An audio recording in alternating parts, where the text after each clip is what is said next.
Como a 15 minutos en automóvil, a unos 19 kilómetros al oeste de la ciudad de Portland, Maine, está el pueblo de Gorham.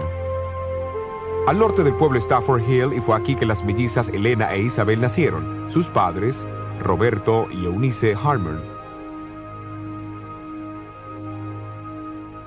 Los Harmon eran metodistas devotos con 8 hijos para cuidar.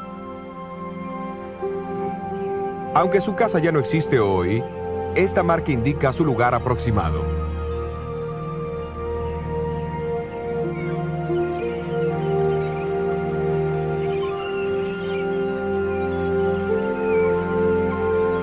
Más tarde, la familia se mudó a la ciudad costera de Portland, donde Robert Harmon continuó con su oficio de hacer sombreros y la pequeña Elena asistía a la escuela de la calle Bracken. Pero a la edad de 9 años, su vida tomó un rumbo dramático en las manos de una celosa chiquilla de la escuela. No vales nada, Elena. Te voy a agarrar.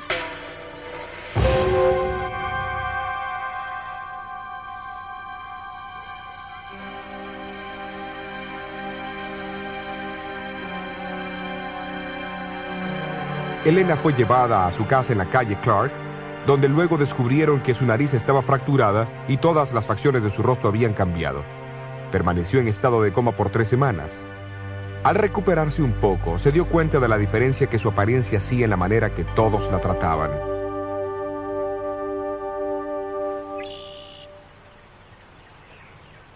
Elena Harmon trató de regresar a la escuela varias veces, pero los resultados del accidente casi la imposibilitaron estudiar y retener lo que aprendía. Su mano temblaba tanto que no podía mejorar su caligrafía y con gran disgusto finalmente abandonó todo esfuerzo para recibir una educación formal. Durante ese periodo de soledad y desánimo, pasó muchas horas placenteras aquí en el bosque de Deering Oaks.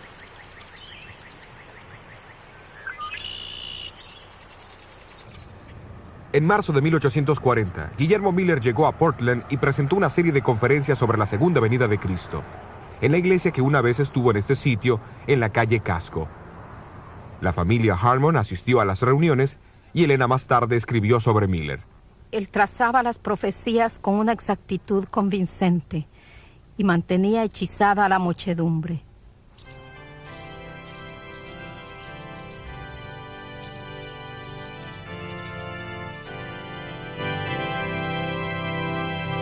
En junio de 1842, Elena Harmon y otros 11 fueron bautizados y recibidos en la iglesia metodista que antes se encontraba cerca de esta iglesia metodista en la calle Chestnut. Pero su experiencia cristiana se entremezcló en momentos de desaliento. Sin embargo, la segunda visita de Miller a Portland confirmó su confianza en la segunda venida de Cristo, una confianza que compartió fervorosamente. No obstante, la aceptación de las enseñanzas de Miller por parte de los Harmon no obtuvo la aprobación de su iglesia. Aquí está el registro de la Junta Administrativa que se celebró en septiembre de 1843. El pastor se levantó y declaró que Roberto Harmon y su familia, incluyendo Elena Harmon, había apelado la resolución del comité que los había expulsado de la iglesia. Fue votado de común acuerdo mantener la decisión del comité en relación con su expulsión. Elena Harmon a menudo dijo que el año de 1844 fue el más feliz de su vida. Pero con decenas de miles de otros, la familia Harmon sufrió terriblemente cuando Jesús no vino el 22 de octubre.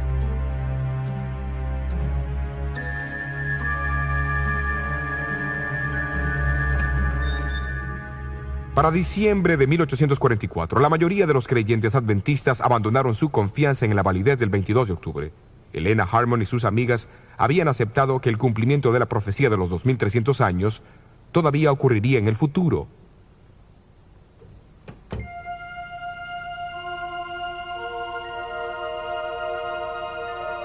Fue en ese mismo mes que Elena recibió algunas de las casi 2000 visiones y sueños proféticos que Dios le daría en los próximos 70 años.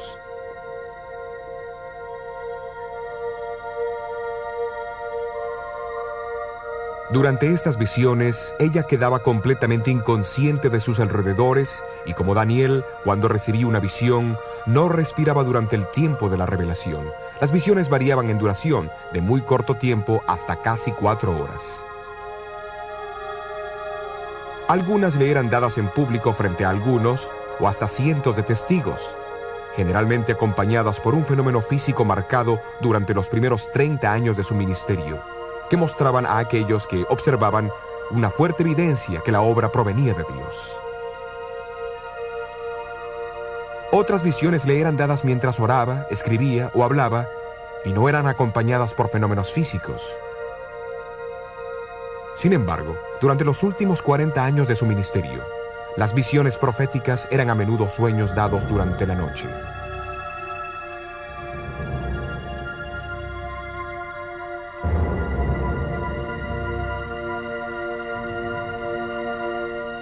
J.N. Loughborough, un pionero de la iglesia, pudo ver a Helena teniendo visiones públicas más de 50 veces.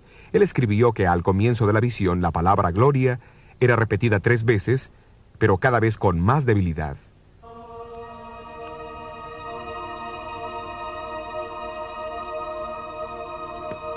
Inicialmente, ella perdía sus fuerzas y su sentido, pero luego podía caminar por el cuarto.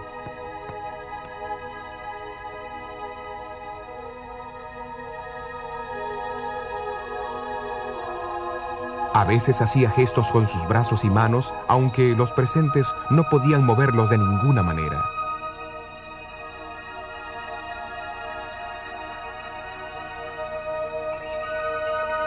Sus ojos permanecían abiertos mientras miraba hacia arriba como si estuviese viendo un objeto en la lejanía. Aunque no respiraba, su pulso era regular y los colores de su rostro permanecían normales. Al final de la visión, parecía que sus alrededores estaban completamente oscuros. Su capacidad para ver hasta los objetos más brillantes volvía gradualmente.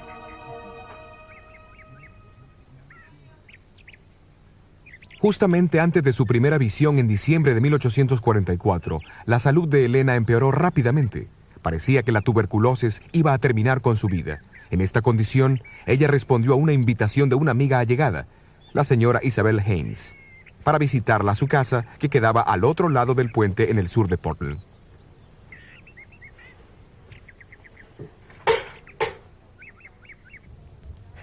Alabad a Jehová, invocad su nombre, haced notorias sus obras en los pueblos, cantadle salmos, hablad de sus maravillas, gloriaos en su santo nombre, alégrese el corazón de los que buscan a Jehová. Arrodillémonos para orar.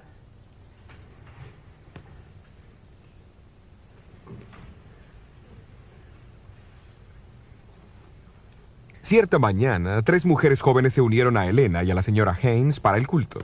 Cuando se arrodillaron para orar, el poder de Dios descendió sobre Helena y fue envuelta en una visión de la gloria de Dios. Experimentó la sensación de ascender más y más sobre la tierra. Se dio vuelta para buscar al pueblo adventista del mundo, pero no pudo encontrarlo.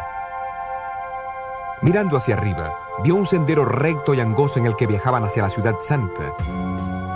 Detrás de ellos había una luz brillante que el ángel le dijo que representaba el clamor de la medianoche del movimiento seguidor de Miller.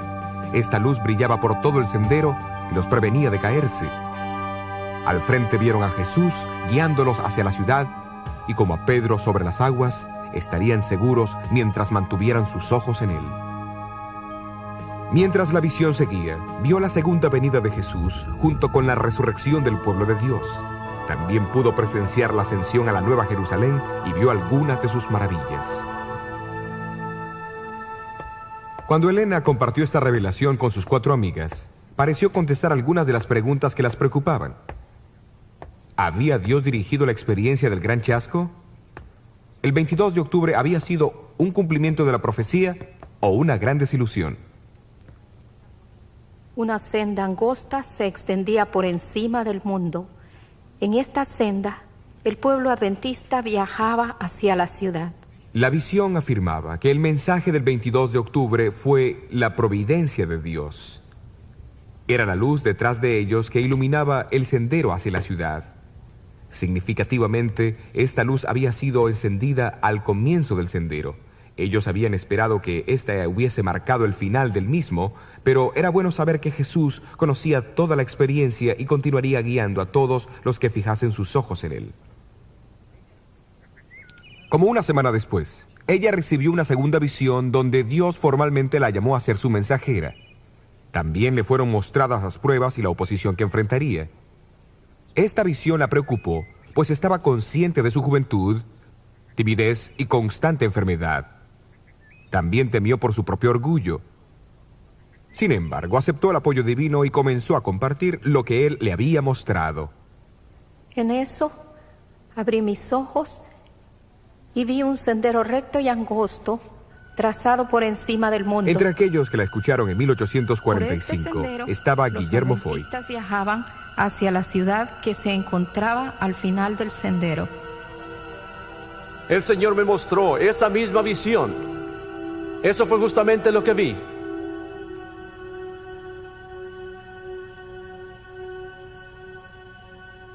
Durante la descripción de 2 horas de Elena, Guillermo Foy confirmó repetidas veces su visión.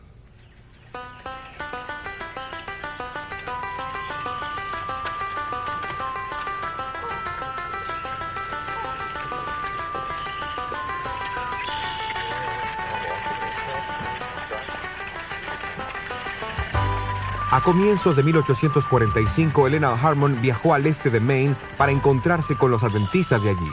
En febrero, mientras visitaba Exeter, recibió una visión significativa.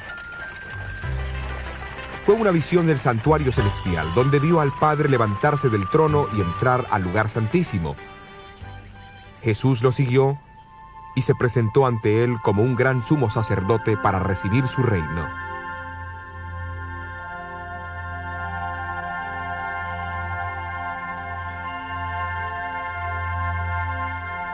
Esta visión no fue publicada hasta el 14 de marzo de 1846 en un artículo de la Estrella del Día, unas 5 semanas después que Edson, Crozier y Hahn habían publicado los resultados de sus estudios bíblicos sobre el santuario. De manera sobresaliente, esta visión confirmó la explicación que ellos encontraron en los meses siguientes al 22 de octubre de 1844. Esta es una ilustración significativa de la relación que existe entre el don profético y el estudio de las Escrituras. El don no fue un sustituto para el estudio de la Biblia. Tampoco se obtuvieron las enseñanzas de la Iglesia de las visiones, sino que las visiones confirmaban los resultados del estudio bíblico. Una ilustración más amplia de esto se puede encontrar en conexión con la observancia del séptimo día sábado.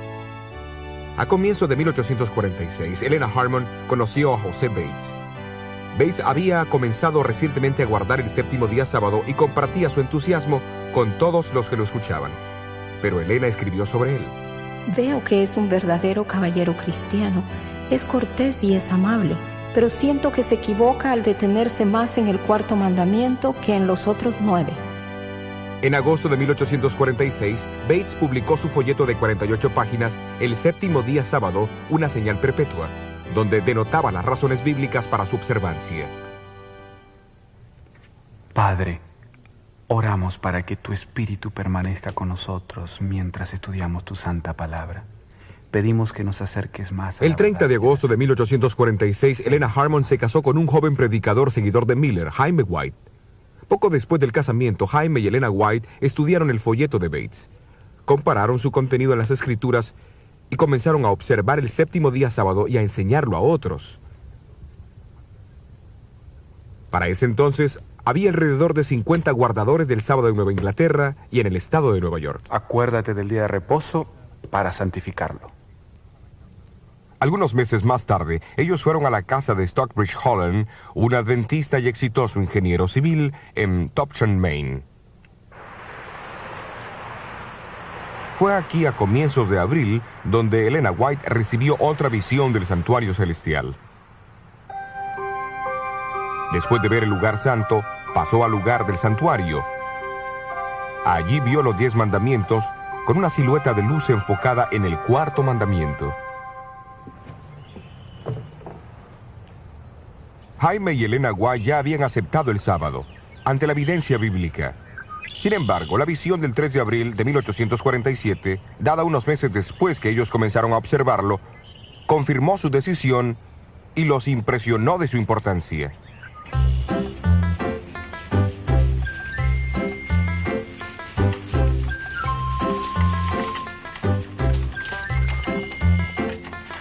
Mientras vivían en Tucson, los White aceptaron una invitación para asistir a una conferencia en Rocky Hill, Connecticut, en la casa de Alberto Belden. Esta conferencia fue más tarde identificada por Jaime White como la primera reunión general de los adventistas del séptimo día, aunque todavía no habían adoptado ese nombre. También fue una de las primeras 20 conferencias bíblicas de fin de semana, realizadas en abril de 1848 y diciembre de 1850.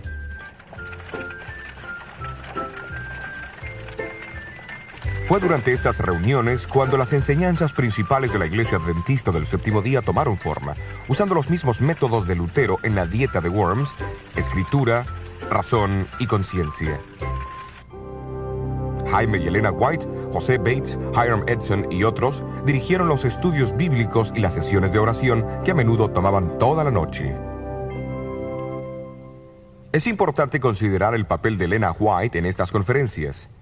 Cuando el grupo llegaba a un punto en su estudio donde no podía progresar más, ella recibía una visión donde se le presentaba una clara explicación de los versículos estudiados. Sus contribuciones fueron particularmente impresionantes, porque todos sabían que mientras no estaba en visión, ella no podía entender su razonamiento. Es evidente que a través de la vida de Elena White, las visiones no le eran dadas para reemplazar el estudio de la Biblia. A fines de 1888 escribió: Dios quiere que vayamos a la Biblia para conseguir la evidencia de las Escrituras. Mientras los pioneros de la Iglesia se unían más y más en los grandes temas que estudiaban, comenzaron a ver la necesidad de publicarlos. Durante una conferencia en Dorchester, al sur de Boston, Massachusetts, en noviembre de 1848, Elena recibió una visión que envolvería a la Iglesia en un programa ambicioso. Después de la visión, Elena le dijo a su esposo que publicara un pequeño periódico y lo entregara a la gente. Desde ese pequeño comienzo, dijo haber visto como rayos de luz que iluminarían al mundo. Era un desafío impresionante para presentarlo a un puñado de pobres y nuevos creyentes. Al siguiente año, en 1849, este pequeño periódico, La Verdad Presente, fue publicado en Connecticut. Jaime White trajo 1000 copias a la casa de Alberto Belden, donde un pequeño grupo oró por la bendición de Dios.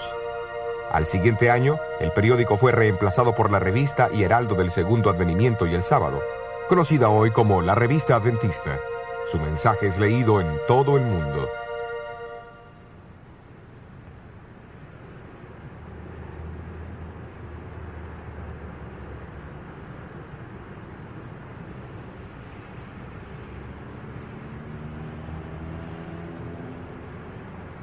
En 1875, los White estaban aquí en Battle Creek, Michigan, para asistir a un instituto bíblico y a la dedicación del primer colegio de la iglesia.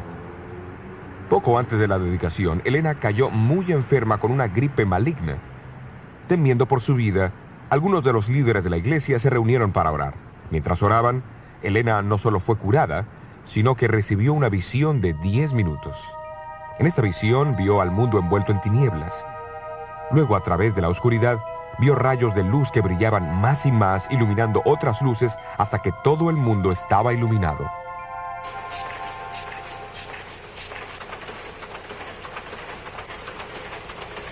Más tarde, hablando de esta visión, ella mencionó que vio imprentas operando en todo el mundo. En ese entonces, la iglesia tenía una sola imprenta en Battle Creek. Intrigado, Jaime White la interrumpió y le preguntó si se acordaba de los nombres de los países donde había visto esas imprentas trabajando. No sé los nombres, pero si alguna vez los veo, los reconocería. Oh, recuerdo uno. El ángel dijo Australia.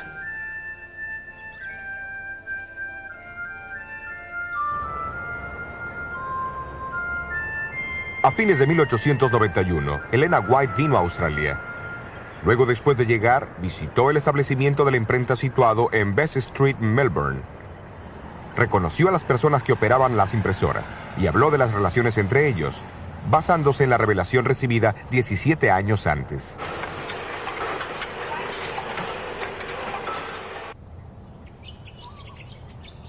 Sin embargo, el don de profecía no solo fue dado para guiar el trabajo de la iglesia y ampliar su visión.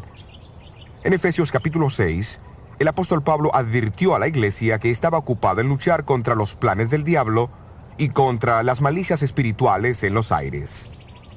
Por lo tanto, otra importante función del don de profecía es proteger a la iglesia de los ataques y artimañas del enemigo. Viajando en carro a 10 minutos de la casa de Hiram Edson, se encuentra el lugar de nacimiento del espiritismo moderno en Hillsville, Nueva York.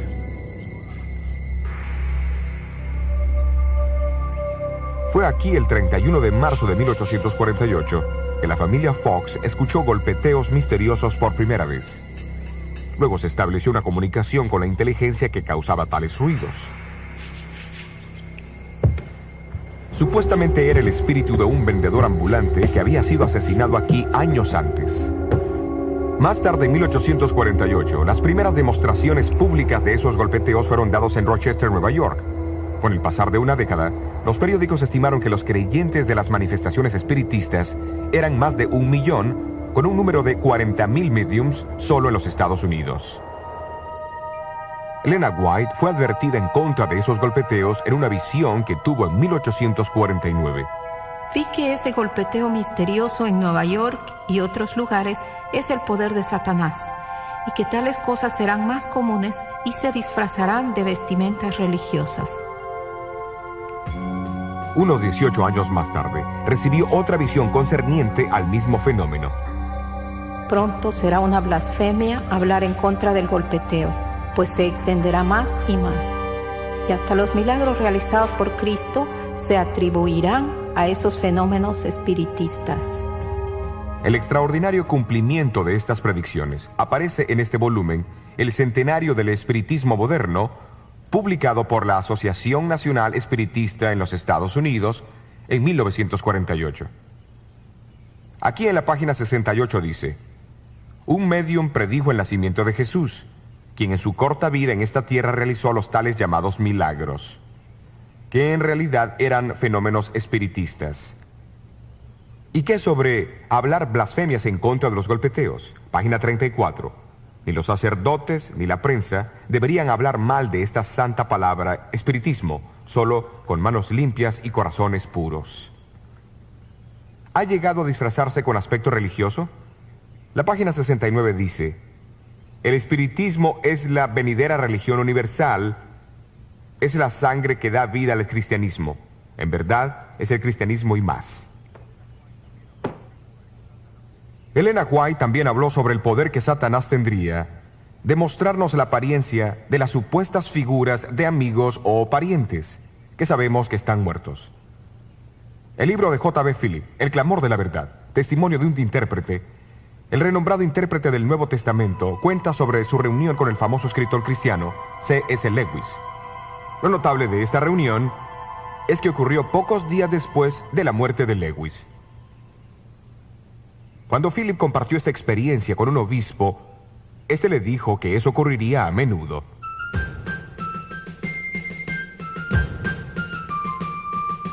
En 1861, Estados Unidos estuvo al borde de una crisis. Antes del sábado 12 de enero, 4 estados del sur se habían separado de la Unión, pero nadie esperaba la guerra. No fue hasta 3 meses más tarde que el presidente Lincoln requirió un ejército. Pero Dios conocía el futuro y advirtió a su pueblo de lo que vendría. El sábado 12 de enero de 1861 era una feliz ocasión para la Iglesia Adventista del Séptimo Día de Parkville, Michigan. Su nuevo edificio sería dedicado y varios de los líderes denominacionales estaban presentes, incluyendo a Jaime y Elena White. Por la tarde, cuando estaba por terminar su discurso, Elena White recibió una visión que duró unos 20 minutos. Al ser invitada a contar lo que había visto, ella solemnemente anunció que otros estados se unirían a la separación y habría una terrible guerra.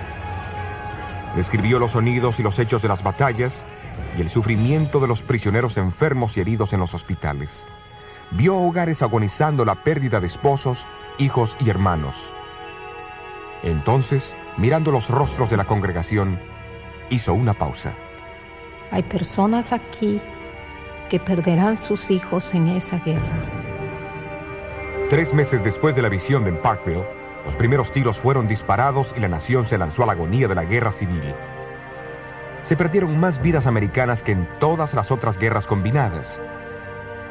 Como 5 familias de las que estuvieron presentes en aquella tarde de 1861 perdieron hijos en la guerra.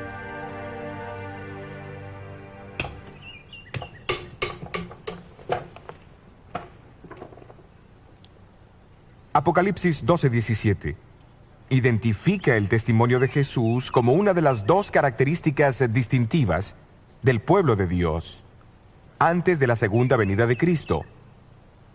¿Qué es el testimonio de Jesús? En Apocalipsis 19, Juan cita a un ángel diciendo que el testimonio de Jesús es el espíritu de profecía.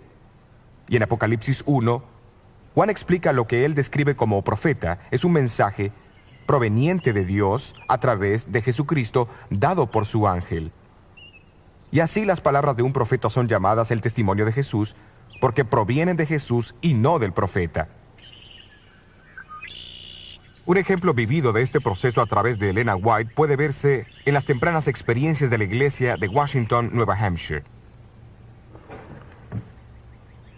Fue aquí, en 1844, donde Guillermo Farnsworth declaró su intención de guardar el séptimo día sábado, y aquí se estableció una congregación guardadora del sábado. Pero en los años que siguieron, algunos del grupo comenzaron a perder su fe. El mismo Guillermo Farnsworth volvió a usar tabaco, y otros miembros de mayor edad se volvieron cínicos y criticones. Esto desanimó a varios jóvenes de la iglesia. Se necesitaba algo urgente para restaurar la unidad y la fe de la iglesia.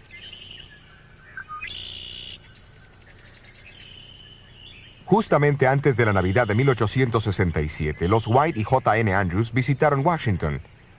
Al llegar en la tardecita del viernes, se quedaron en la cómoda casa de Cyrus Farnsworth aquí en Milan Pond. El lunes de mañana, Elena White dio un discurso en el cual se dirigió personalmente a los que estaban en el salón. Sus palabras fueron tan directas y significativas que era evidente que el Señor le había mostrado las experiencias de la vida de cada uno. En el grupo se encontraba un joven de 19 años, Eugenio Farnsworth, uno de los 22 hijos de Guillermo Farnsworth. Él sabía lo que los otros no sabían, que su padre había vuelto a usar tabaco. Si es una mensajera de Dios, pensó para sí, ella sabrá lo de mi padre. Poco después, la señora White se dirigió a Guillermo y le dijo que había visto en visión que él era un esclavo del tabaco, y dijo que él estaba tratando de engañar a todos diciendo que había abandonado el vicio. Eugenio Farnsworth se dio cuenta que estaba presenciando el don profético en acción. Después que Elena terminó de hablar, todos los concurrentes testificaron a favor de las verdades reveladas a ella. Con arrepentimiento, rededicaron sus vidas a Dios. 18 jóvenes también se entregaron a Cristo. 9 de los 18 llegaron más tarde a ser obreros de la iglesia, y entre ellos estaba Eugenio Farnsworth. Él sirvió como evangelista y administrador de la iglesia en los Estados Unidos, Australia, Nueva Zelanda e Inglaterra.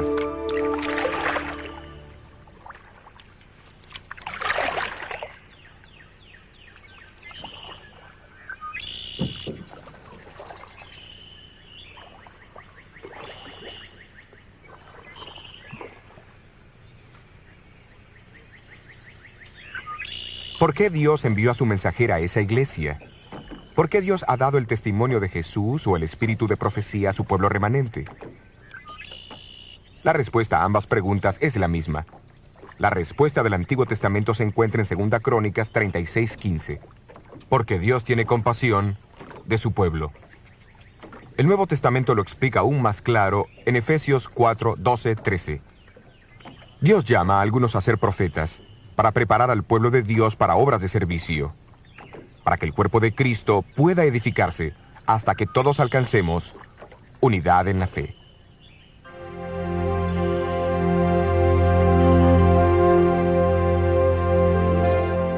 Elena Goldwhite, esposa, madre, escritora y mensajera de Dios. Elegida aunque era la más débil de los débiles, llegó a ser una torre fuerte para un pueblo llamado por Dios en los últimos días de la historia de este mundo. La Iglesia Adventista del Séptimo Día.